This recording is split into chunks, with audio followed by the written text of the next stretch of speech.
அனைவருக்கும் வணக்கம். நான் டாக்டர் சுபாஷினி, நுரையீரல் சிறப்பு மருத்துவர், கும்பகோணம்.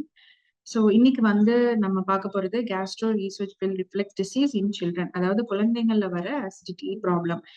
நம்ம அசிடிட்டி, நெஞ்சு எரிச்சல் அப்படின்னா நம்ம அடல்ட்ஸ்க்கு மட்டும் இல்ல, குழந்தைங்களுக்கும் இந்த பாதிக்கிறதுக்கு வாய்ப்பு இருக்கு.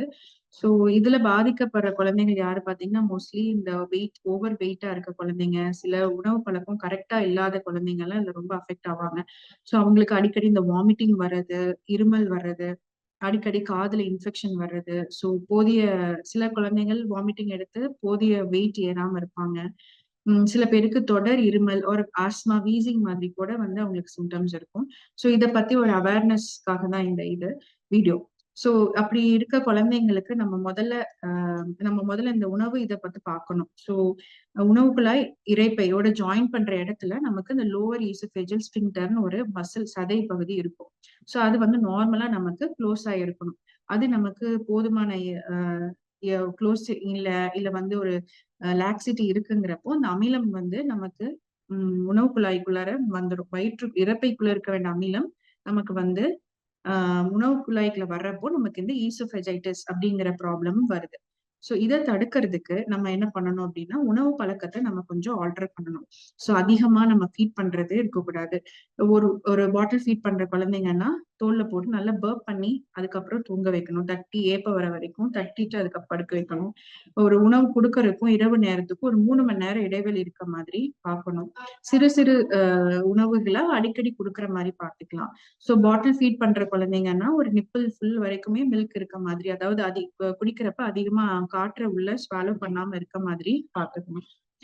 இது போல சின்ன சின்ன சில இது பண்றப்போ நமக்கு குழந்தைகளுக்கு அந்த ஜிஆர்டி வராம நம்ம தடுக்கலாம். அதே போல உணவுகள்ல இந்த சாக்லேட்ஸ், சோடா ட்ரிங்க்ஸ், இல்ல ரொம்ப அந்த அமிலம் தன்மை இருக்க மாதிரி சிட்ரஸ் ஃப்ரூட்ஸ், பேக்கேஜ்டு ஃபுட்ஸ், இதெல்லாம் கொடுக்கறதையும் நம்ம கண்டிப்பா அவசியமா குறைக்கணும்.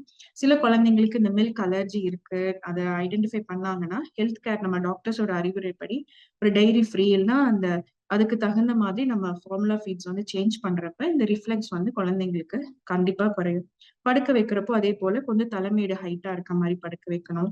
ஒரு இடது பக்கம் திரும்பி படுக்க வைக்கிறப்போ இந்த உணவு மேல எழுச்சி இல்லாம இருக்கிறதுனால கொஞ்சம் தூக்கமும் இம்ப்ரூவ் ஆகும், ஃபீடிங்கும் கொஞ்சம் பெட்டரா இருக்கும்.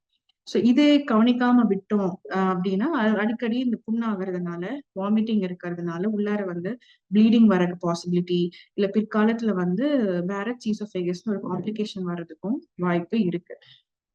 இது தாண்டி நமக்கு மருத்துவர்கள் கண்ட்ரோல் இல்ல அப்படின்னா மருத்துவர்களையும் பாக்குறப்ப அவங்க சில மருந்துகள், இந்த proton pump inhibitors, H2 blockers, இந்த மாதிரி சில மருந்துகள் நம்ம கொடுக்கும். அது கண்ட்ரோல் இல்லைன்னா அடுத்தது நம்ம சர்ஜிக்கல் மேனேஜ்மெண்ட்டும் போவோம்.